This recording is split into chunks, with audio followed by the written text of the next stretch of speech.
Good morning and welcome to Rise and Shine Sundays. I'm your host, Jamie Rich, where every Sunday morning we wake up to what's emerging. Has anyone ever come up to you and said to you, I just want to get your reaction about something? Or they say, I told you that just to get your reaction to something. And they kind of caught you off guard and you weren't for sure what the difference, they all of a sudden people just kind of came out and said, I'm just trying to get a reaction out of you. Well, today, our question that we're going to be discussing on Rise and Shine Sundays talks about what happens when you're geared to react instead of respond. Now, we live in a world of reaction. We live in a world where we have Facebook likes and where we look about clicks, and we really know about the world sometimes by the way in which people are reacting. But what if we were able to kind of look at that analogy and not necessarily focus so much on our reactions? Because sometimes our reactions can be way out of alignment with how we choose to respond. As I've said this morning, our conversation is going to be what happens when you react instead of respond? And as we do every Sunday morning on Rise and Shine Sundays, we invite you to be part of this discussion. We are having an unscripted, unfiltered. The only thing that the people on the round table know is that we have a central question. And one of the beauties of that particular approach to us doing things is that we will start a lot with what our reaction is to this very question. And then we'll be thinking about what our responses are. So we invite you to be part of that conversation.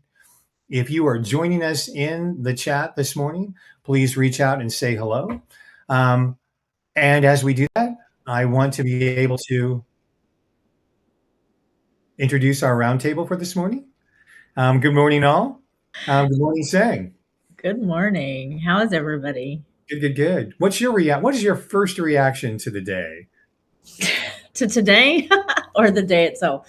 I'm always about being specific. My first reaction this morning when I got up was, what is today going to be like? Mhm. Right. I know I went to bed rather early last night. I've slept a lot the last couple of days. So that to me already indicates for myself there's something going on emotionally within me that I haven't really tapped into yet, because I typically don't sleep as much as I have been the last couple of days. So that's one thing to recognize for myself. But reacting is always a fun thing. Even as we got on here and our infamous, I don't know what happens. We just have to push the button, right? And it Yep, doesn't happen, and yep. then we just got to go with it. What Sang is referring to is that this morning, when I was getting everything set up, I had no microphone, no camera, and I got to see the three of you respond going, whoa, how are we going to deal with this? Right. Good morning, Ray. Good morning. And how are we reacting on a Sunday morning? Well, yeah, just reaction's an interesting thing, and actually, I think we just experienced our first reaction was the technology forces you to react. It does. It does. Just like I talked about in the opening is that, we are geared right now to be reactive. Everything is done to elicit some type of a reaction. So recognize that one of the things that we're going to carry through in this discussion today is the difference between a reaction that you experience and a response that you consciously choose. And someone who consciously chooses to be with us every Sunday, hello, Ollie. Good morning to you, or good afternoon, I should say. Yeah, good afternoon, because it's already 4 p.m. right now in Belgium. And so actually, I am responding. When I was waking up, I was probably reacting about, let me just prepare myself breakfast, coffee. And then I took a breath and I said to myself, remembering, I shall stand for love. And I can talk about that later on, but I'm going to yield you the mic. Well, thank you. Thank you very much. And if you are joining us in the chat live on YouTube, please feel free to react this morning and say good morning or say whatever time of the day it is for you, because we're glad you're here for this discussion on Rise and Shine Sundays. So let's kind of go back to look at that. Again, our question today is what happens when you react instead of respond? Mm-hmm. So as I bring this conversation back to the group, who would like to react with a response? Oh goodness.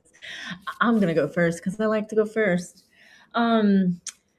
Well, you're really good with helping us set definitions. Yeah, so I'm kind of gonna give you. I was just talking about this in my book club. I always talk about book club since that's what I have literally 30 minutes before this, and we were talking about shame. Is what we're talking about in that particular book club today, and let's talk about the difference between reaction and a response, right?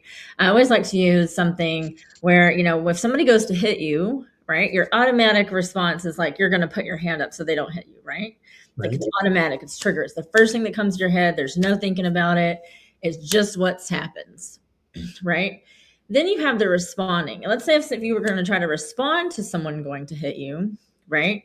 You're not going to go, hold on just a second. Let me figure out how to do this first, right? That's not really going to happen, right?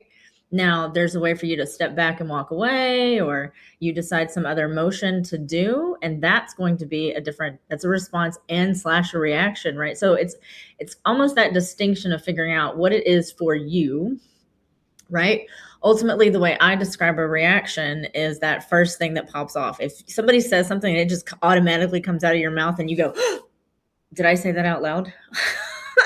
Right? Because I've caught myself there for sure. Go ahead.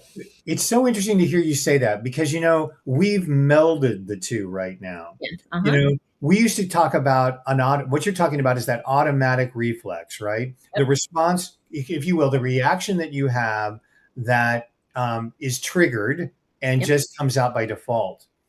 Interestingly enough, for those of us who have been alive a long time, we have separated, we no longer separate the reaction from the response. So we call them now auto responders, right? We use that term a lot, correct? And Ray, I want to switch because while we're doing some terms, do you think that that's intentional to, in a modern world, link, react, and response so that there is no separation between the two of them? That's a really good question. Is there again back to the technology and perhaps what's surrounding us today is the systems are set up for us to do both at the same time. And in the past, in communication and in activities, generally what was recommended is pause before you open your mouth instead of just immediate reaction. But we're back to what's actually happening. And I think there's a body response. If something, before you even open your mouth, there's a body response. And it's a question of what's the time like. So Right. I think, yeah, I would agree that everything today is intended for you to either react by clicking, react by, oh, I'm going to respond to that immediately. Oh, I shouldn't have said that. So, Right. Yeah. It's so funny when I purposely did not think too much about this question before we announced it because I really wanted to sort of see what's emerging. But, Ollie, was there anything that kind of came to mind for you in terms of the difference between reaction and I caught you just in the middle of while you were doing something. What's your genuine idea about the difference between response and reaction? So, by instance, your talk to me was obliging me to react and not to respond, because normally I take my time to respond, but I was taking my time also to analyze, because Sang is good at definitions and I'm good in languages and etymology. So I was searching about react and respond. And so react is acting in opposition. Like there is a force that comes and we oppose something. We oppose the strength, the force. And then respondeo in the Latin is more like a pledge or promise. Offer a pledge or a promise when it comes to something that comes to us. That's about the word. For me, I realize also that the difference between the act, the react and the response is the time that we have at our disposal, or the time that we allow ourselves to create. And in a world that is so fast, it's more and more difficult difficult to respond instead of react, because the world is demanding us to respond. Like, how many times on school you have to have 5 or 10 minutes to produce something, and you don't allow yourself to breathe. You in fact, it's like vomiting, regurgitate something from your brain. And so for me, it's the time. And if I have not the capacity or the will to have the time between the action and to be able to respond instead of react, then if I react, I might regret it later. If I respond, if I allow time, then I can say, okay, Beautifully it said. was probably not the best response, but I did my best.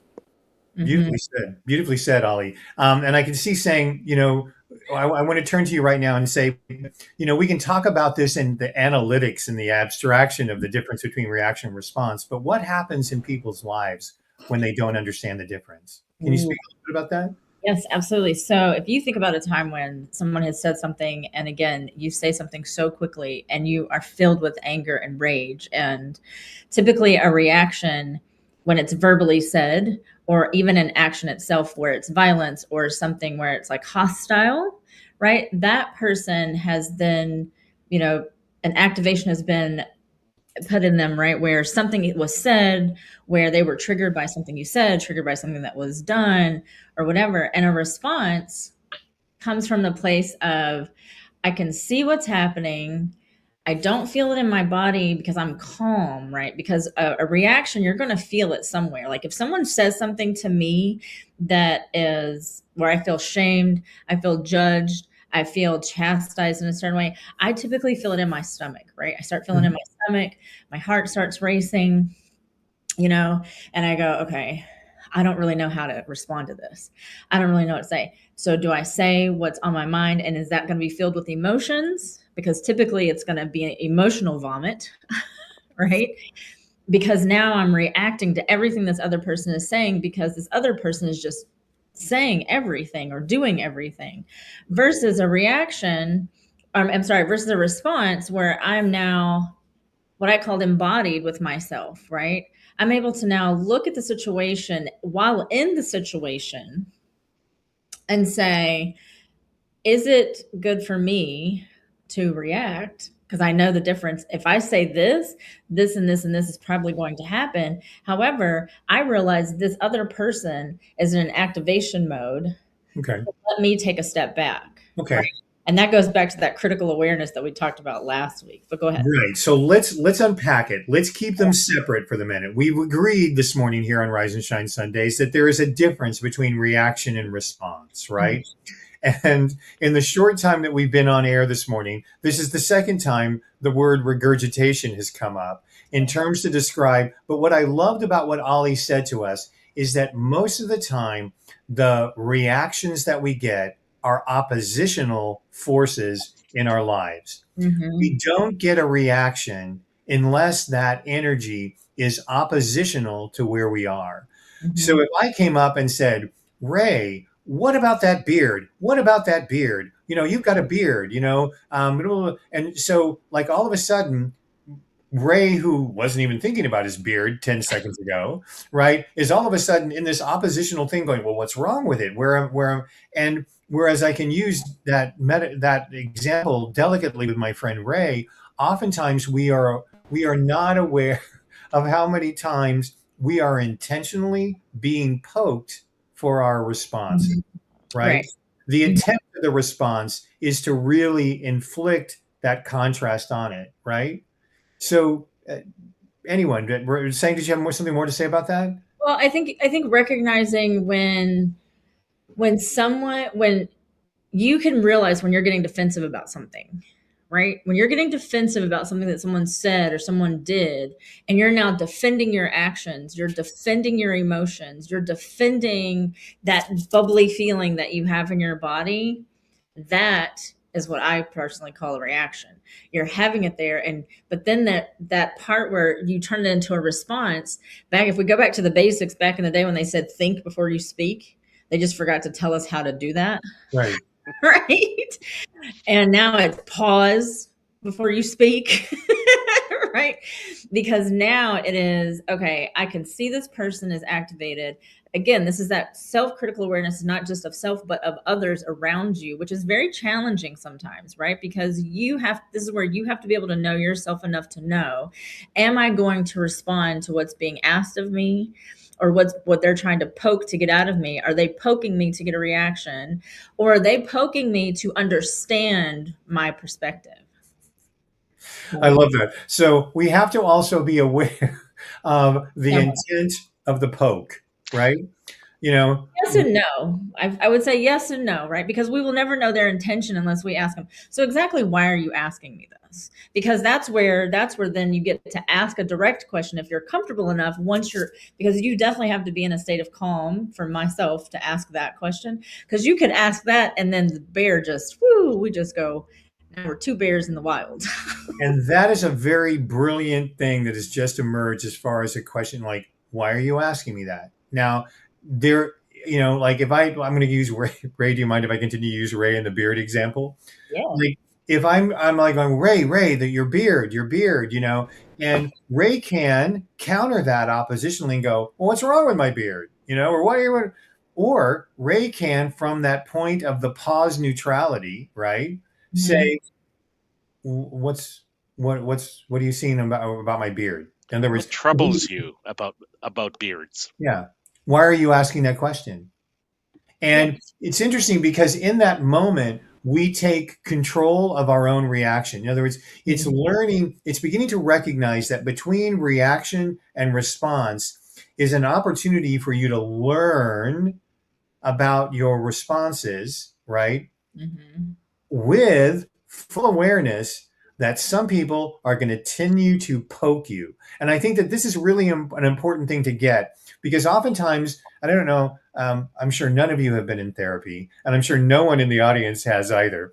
But, we sometimes think that, well, I learned what my reactions were. I know all this. But on a visceral, automatic level, has your body learned what your mind thinks it should have? I think that we don't I personally, from my own experience, don't think that we pause enough to listen to our body, for our for our mind to hear what our body is saying. Like I mentioned earlier, I've been sleeping a lot the last 2 days, and it's not like me. So I've also been dreaming. So I know that there's some emotional occurrences happening within myself. And I know that simply because I've documented those things. And so when you know that certain things are happening because my body is telling me, then it's not necessarily something for me to go, let me just pinpoint every single moment. But it's something for me to be aware of, to know that potentially a conversation that I have in the next couple of days, I could potentially have a reactive response, or I will have a calm response. And I think that's something about knowing self for sure. Let me, I'm going to put something from the chat I've learned this morning that I can be savage, and sometimes savagery is necessary. Now, our good friend Jessica is adding an LOL at the end of that. But I also want to remind people that when we talk about reaction and response, it doesn't always mean that your response is going to be some measured neutrality part to be. Just like you were saying earlier on, if somebody is coming at you with a punch, yes, I guess Kung Fu master can sit there, and let his body go completely tense and be able to absorb the shock or whatever. But most of us don't operate in that level. And sometimes we do need to recognize that we do need to cut off. We do need to make sure that someone stops. We do need to make sure that if somebody is intentionally poking us too much, that you simply say stop, right?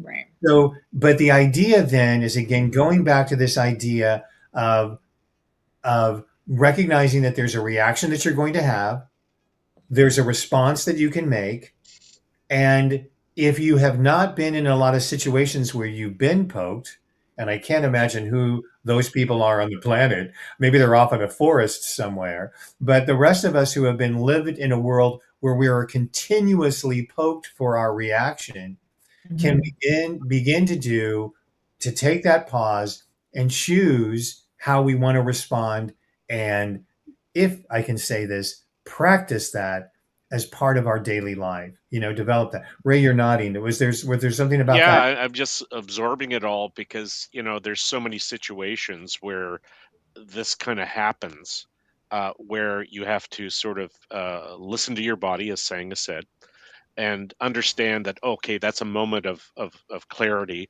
is your body's reacting, so become aware, and then um, decide, if possible, by pausing, what you're going to do about it. And I like the fact that you said, well, tell the person to stop poking you.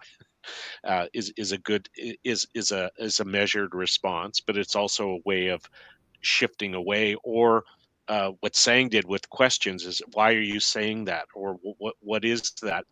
So broadening what's happening so that you can have more latitude, if you want to say that, to develop a response. Is this really a dead end because the person's not going to stop poking you, and then you have a choice of walking away, or Right. or whatever. But I think that's kind of the learned experience. Is once you've sort of had that a couple times, then you realize that, oh, there are choices Mhm. there, and there are options to some degree. But yeah, the poking is kind of Yeah. that's probably a whole topic by itself. Yeah. So there's a Rise and Shine Sunday. Well, we're get your hokey pokey, like what's going on with the pokes. But Right. let me continue, because there's some responses in the chat that I want to make sure that we kind of bring into the mix here, which is, when Jessica was talking earlier, about her choice of, she learned this morning that she could be savage, and sometimes that savagery is necessary. I also want to talk about the conditioning that we do to ourselves, right? That she says, I say that because reaction and response, I typically talk myself down and smooth something over that's truly not, right? And I knew that you were going to shake your head no on this, saying, and I want to talk about that, because I'm going to do something here. I'm going to speak from my own experience. I think sometimes we have to make a choice, right? And there may be one of those situations where it is not safe for us, right, to strike back or whatever, because what is that cliche? Never get into a pissing contest with a skunk, right? Because you're going to come out of it, just smelling even worse, right? And I think that sometimes we have to recognize that some of us, especially a lot of women, especially a lot of other people, have been told, well, just don't say anything. Just calm yourself down. Calm down. Don't make that happen. Everything's going to be okay. Which, on one level, is a survival strategy. Sure. When it becomes something that prevents you from advocating for yourself, right? That's when it begins to be a problem, or it begins to be a challenge. I have, in certain situations where I have felt very threatened, but again, it's because I'm old, and I'm going to say this in a way, again, speaking from my own experience. I happen to be a white cisgendered male, right? I can get away with things that other people cannot, right? So I don't need to pick a fight in a particular moment, right? I can, choose that response. But I have also not been somebody who's been sat in a room often and silenced and discounted for my reaction.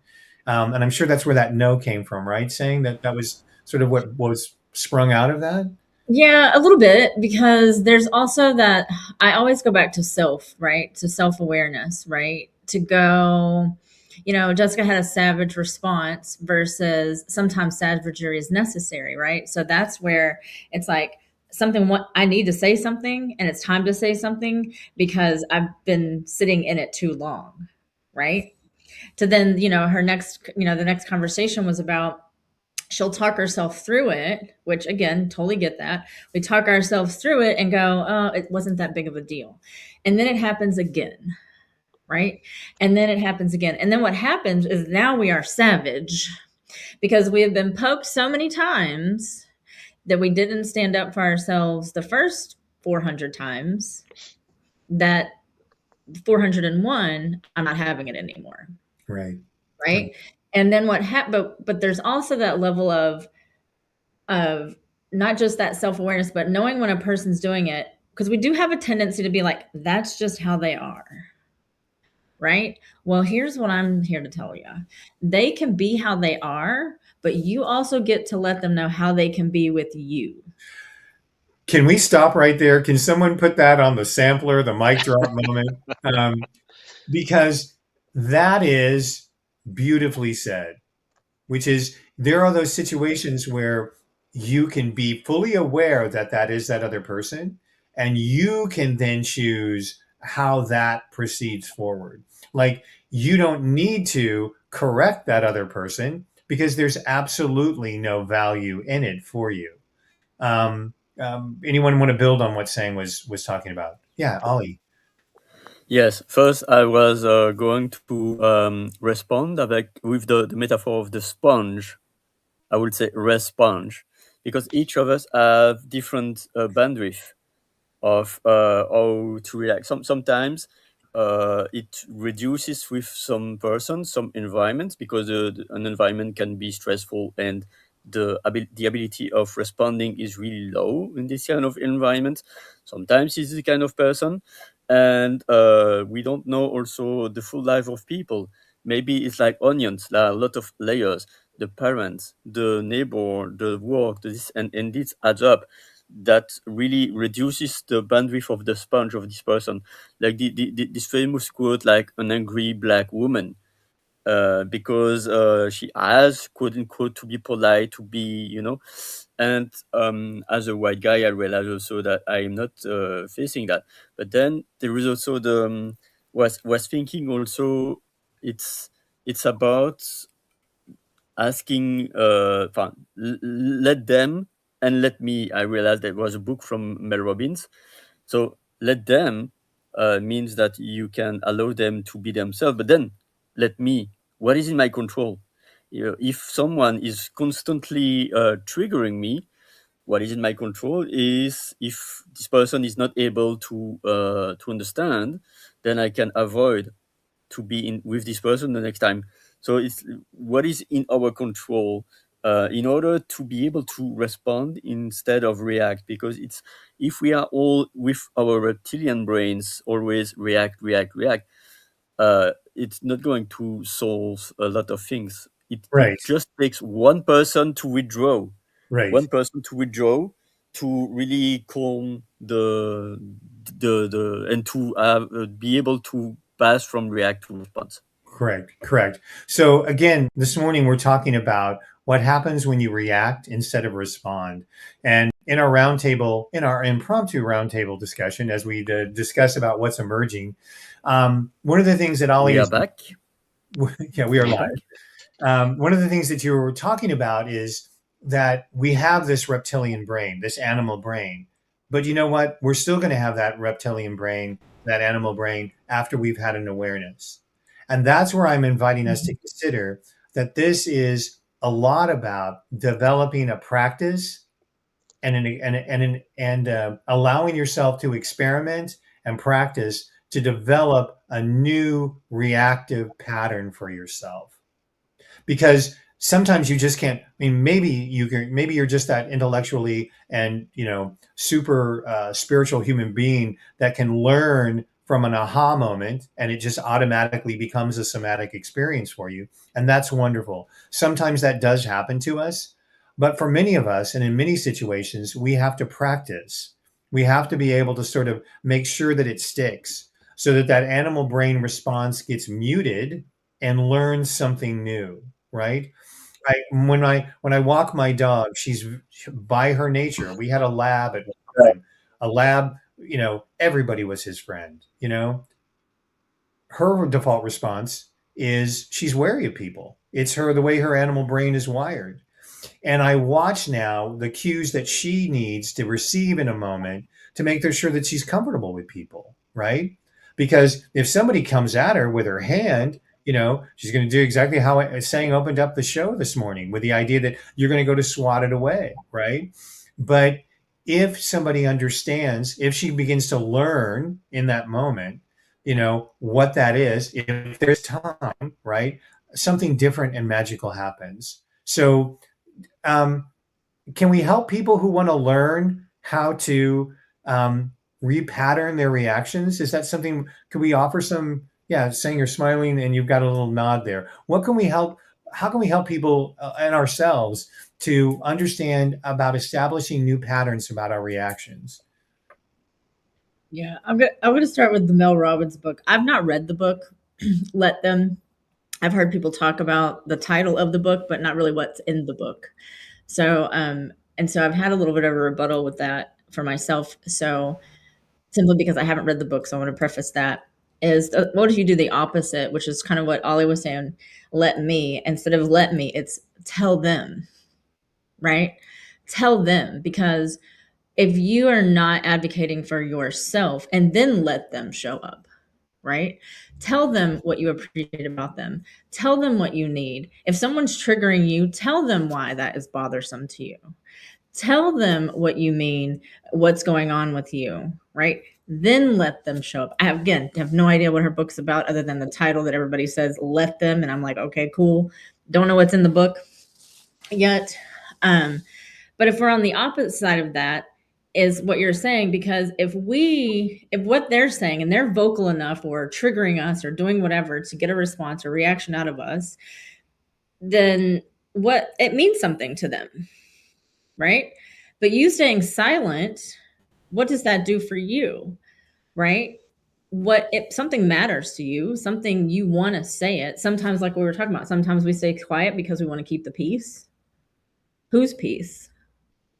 How long do we have to hold on to our own peace because we keep burying what we're not willing to say out loud, right? Then, do we want to continuously be misunderstood? How many times have I explained this to 16,000 people that this is how I do math, right? Right. These are things that make me feel this way because I'm going through X, Y, and Z. Right. It's like the example I always talk about, the people at the copy machine. If you go to the copy machine and someone's at the copy machine, you're like, hey, I need to use the copy machine. I need to get these 50 copies. And they're like, no, wait your turn. Right? Then if someone's here. And then if you go to the copy machine and say, hey, I need to get this out because I got to be at a doctor's appointment at 4:30 and this and this and this. Can I go ahead and get in front of you and make these 40 copies? Right? Tell them, instead of saying, just putting it out there and just leaving it there. Give them the reason, because now if they don't know that you had to go to do XYZ, they don't know that you're going through all these other things. They don't know that what you said hurt them. So we have to be able to tell them and then to me, it's tell them and then let them show up how they show up. Yeah, and again, saying one of the things I appreciate so much about your approach to these things is that you're inviting us on a journey of self-verification, right? You can hear all these things in abstractions, but it doesn't make a difference until you decide in that moment to verify what's true for yourself. Correct. That pause comes, and that pause exists so that you can stop the automatic, right? Oftentimes we tend to think that everything that happens to us is, it's like all referral, we have to do, but wait a second, let's deconstruct all of that. Just like you did, you remember a couple of weeks ago when we were talking about the 180 flip, which was, and when you go back to tell them, you went from let them to tell them. Because for you, a lot of what happens for you is when you inform people about what you need or how they're coming across, that begins to not only flip the switch for others, but it is a great way of using your self-verification. In this moment, I really need you guys to be very supportive and engaged in what the conversation that we're having today. I say that as a way of informing you so that I don't have to sit there and wait for you to react and respond, right? You already have I've already given you the invitation as to how I want you to respond. And I think sometimes we think, and we'll go back to, I know Ray would probably chime in on this, we have a lot of concepts about what words mean, right? Mhm.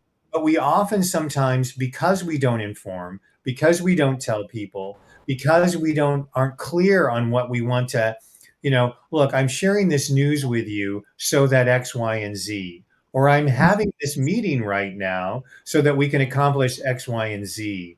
We oftentimes do not inform, right?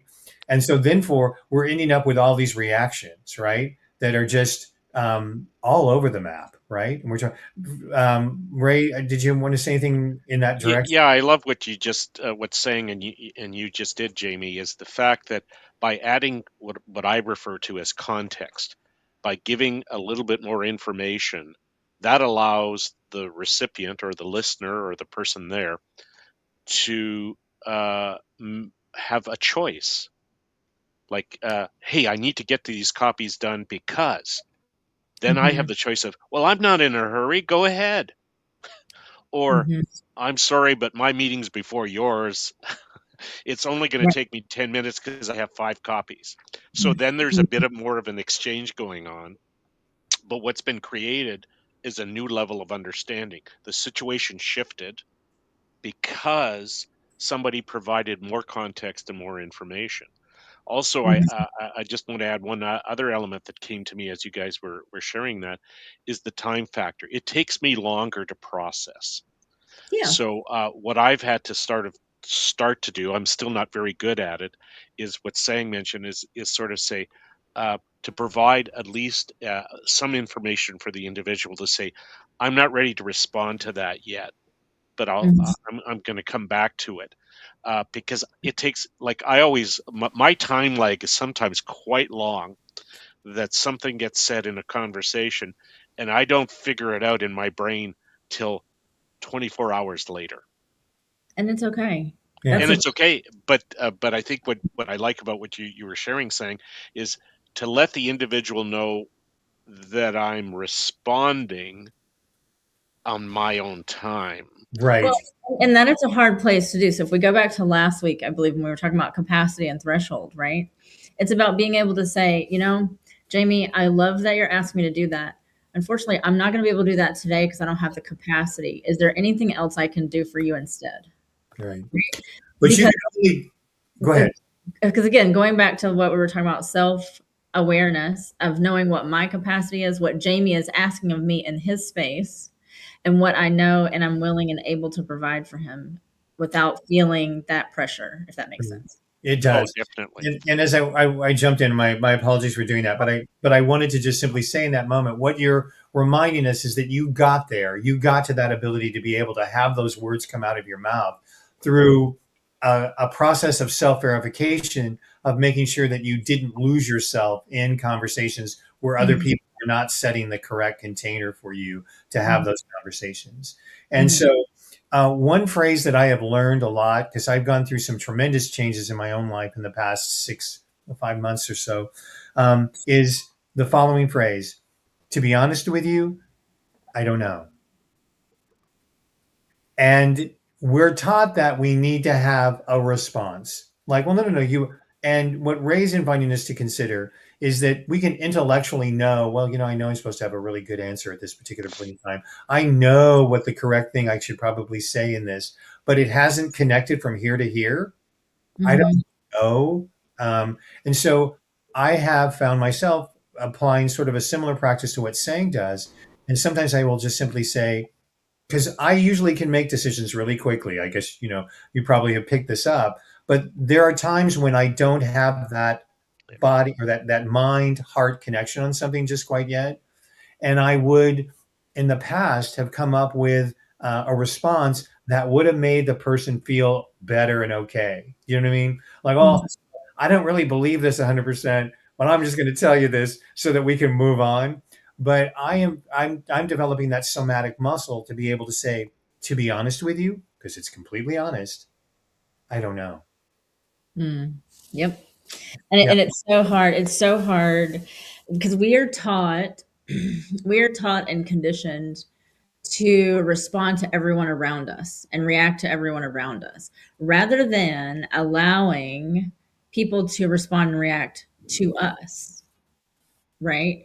Because it is, I've learned life, I feel like, quite the opposite, as being a child who was not allowed to talk, being a person who was not allowed to do anything. I wrote tons and tons of books. Now I find like I hardly ever want to write, but I just want to talk, right? But there's exercising that muscle, especially for me being in a room of men where I'm having to either ask for them to stop talking and to allow me to speak, Mm-hmm. right? Because are you kidding me? That was not allowed back in the day. Um, and then, but also don't think that my heart isn't racing a mile a minute while I'm getting ready to say that thing too, though, right? Because there's a difference between that nervousness of standing up for yourself and advocating for yourself in a moment where someone else is reacting to something. Great. And I will say there have been several instances where a person has been very, very angry, yelling, all these things. And I'm like, I don't appreciate you yelling at me right now, so I'm no longer having this conversation with you. Right.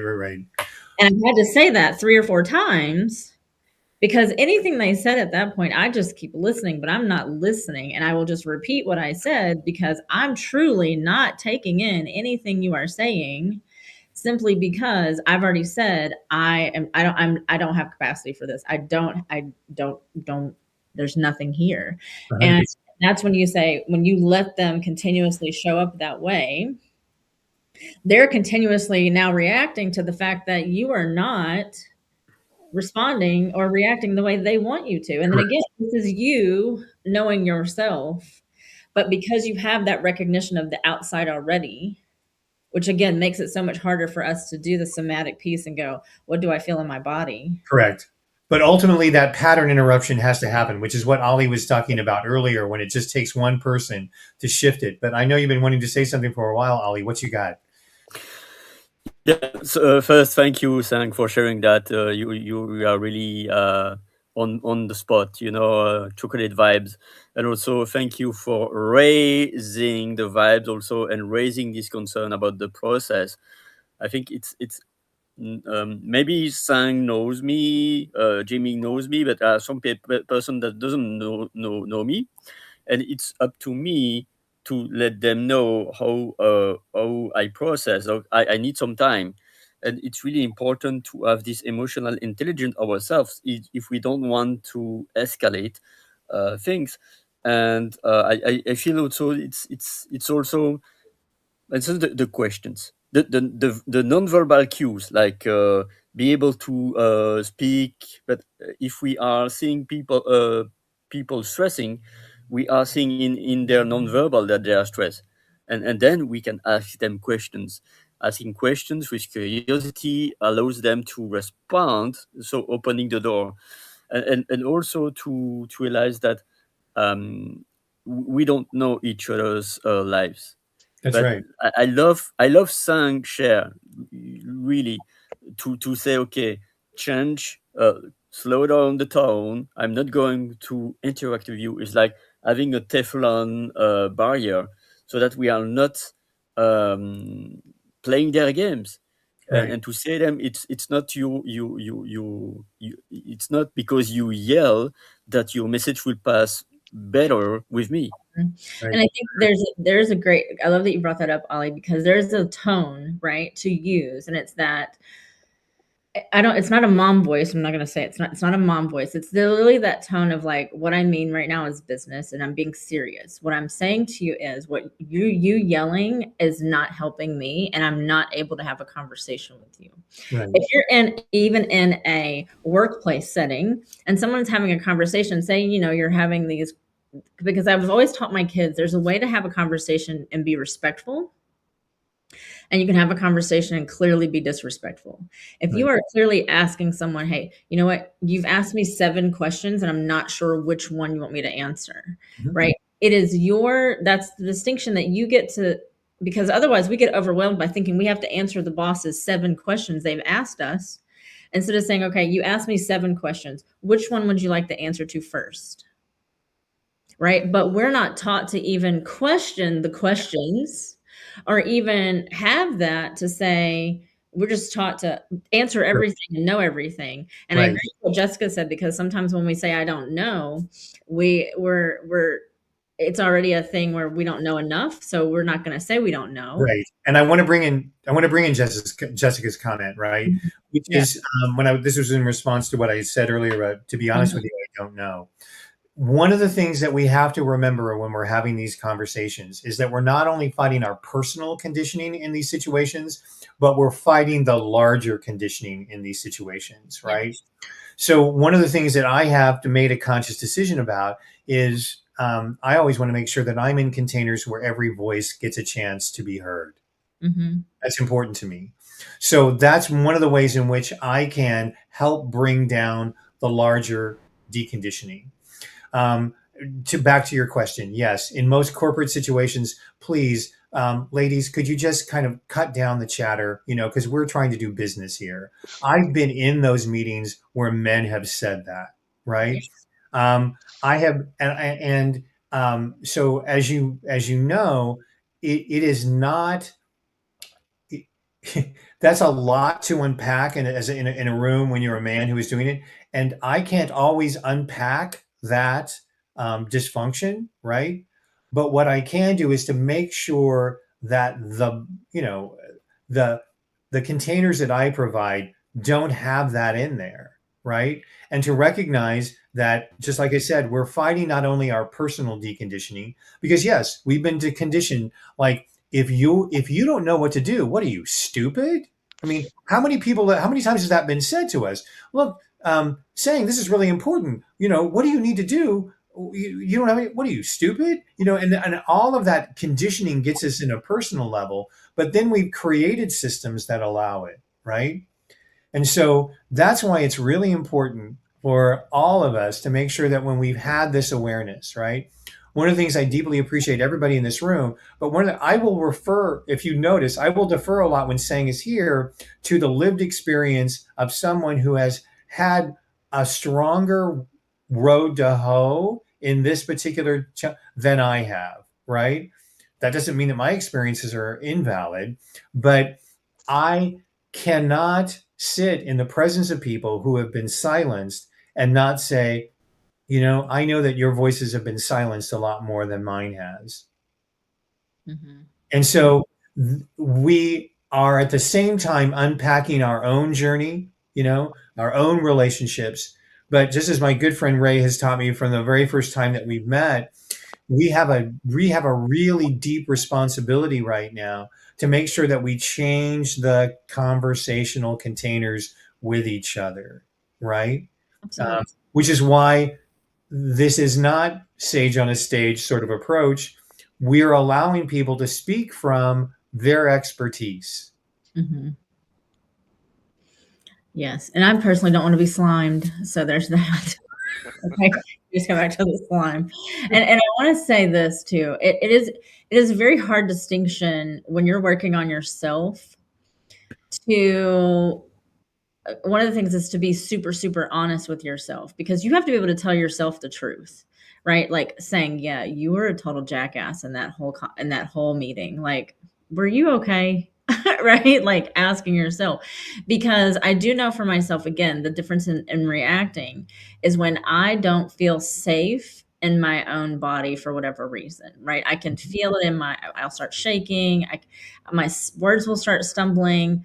But I know in my body, because I know now where it sits in my body, where I'm getting triggered by something someone says, or somebody says something just in general conversation that sparks something within me that will tell me, let's not bring anything up about that topic later, right?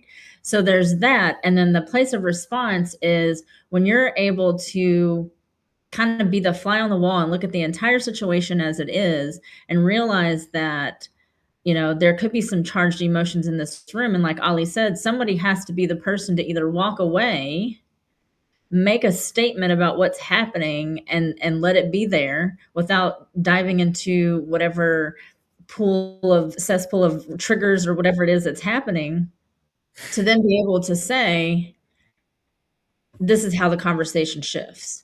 Because it does have to start with one person. Conversations will shift with one person. And You can be that person. It's whether or not you're willing to be that person. And I don't necessarily want to say, because people will like to say this, you're not putting someone in their place, okay? Because people like to say that, I'm putting them in their place.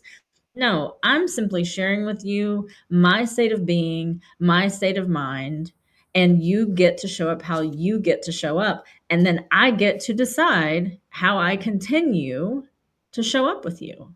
Right. Right. And I think that's huge, because we forget that we have a choice. So beautifully said. So beautifully said.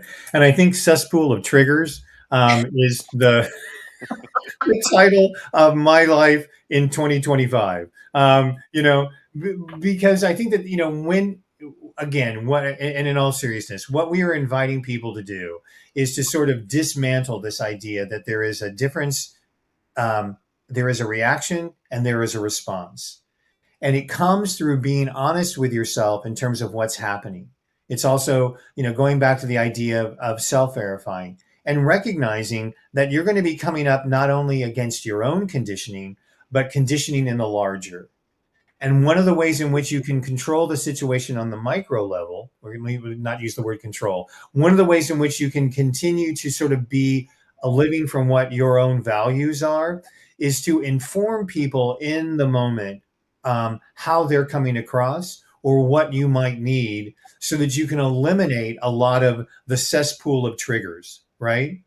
Oh, you had an awareness. Hang on a second, because we're getting to the end of the hour and I want to make sure that we wrap up correctly.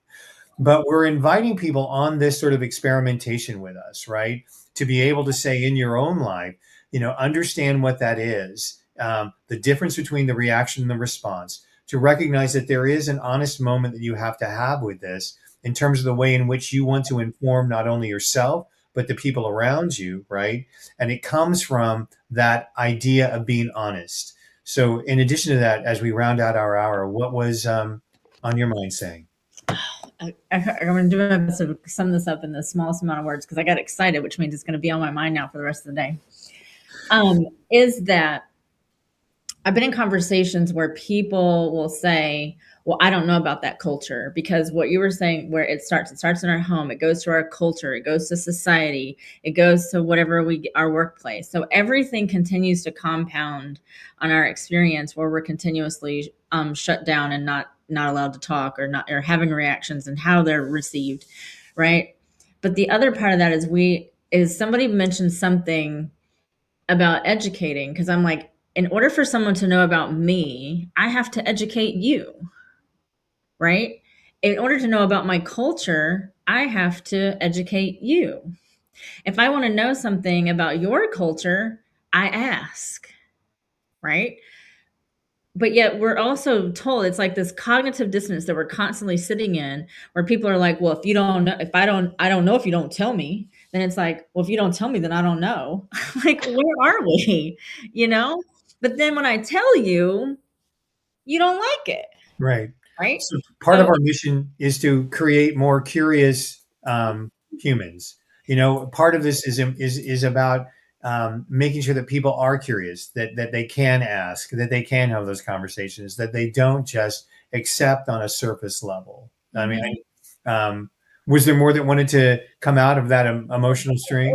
To me, it goes a little deeper for culture specifically, right? Because there are lots of people in different cultures who will get mad because other people are supposed to just know things about someone's culture, right?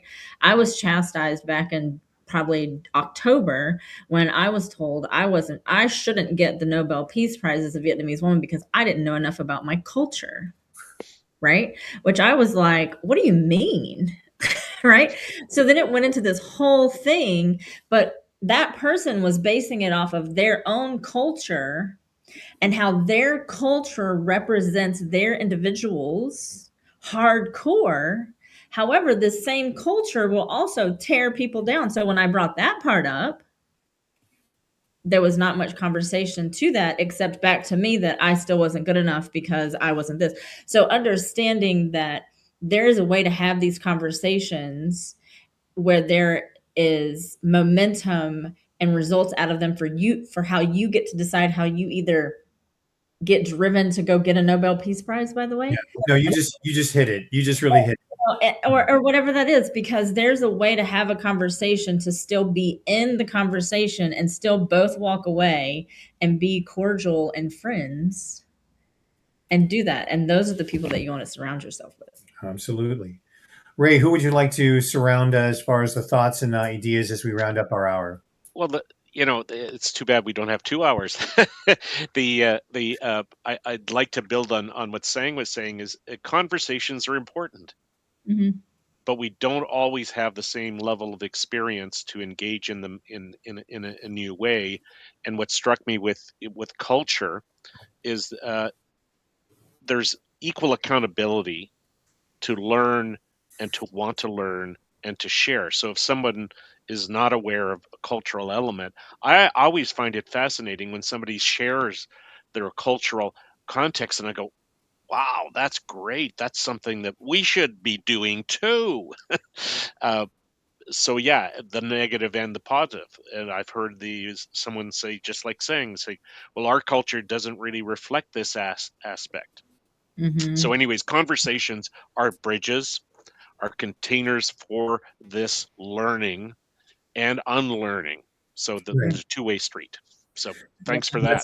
Thank you, Ray. And that's one of the reasons why we want to invite anyone who is watching or everyone who is watching to join us on Sundays for this type of conversation that we're having, because what we're wanting to achieve is that idea of being able to be as inclusive in our conversations as possible.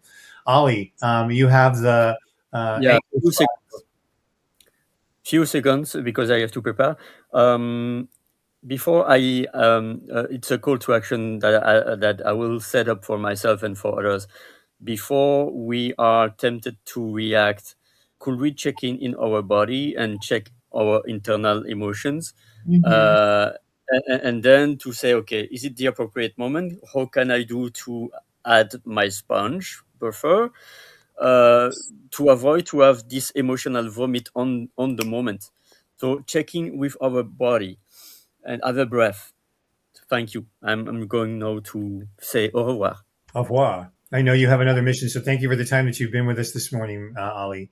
And Yeah. interestingly enough, one of the things that is so true in these moments, we sometimes end where we began with recognizing that that body, that I'm going to just say it, that regurgitation is a body response that you cannot step aside.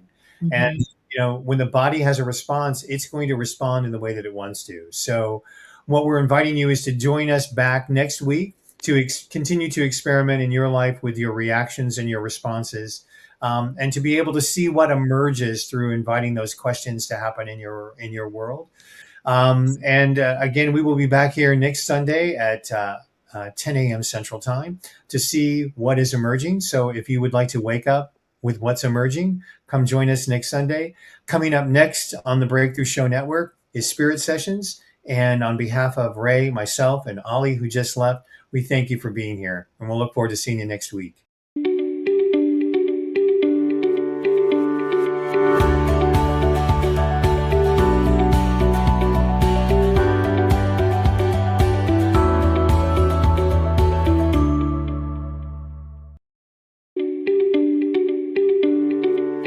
Ding, ding, ding. Did you find a topic for next week, Jamie? Uh-oh, your mic's not working.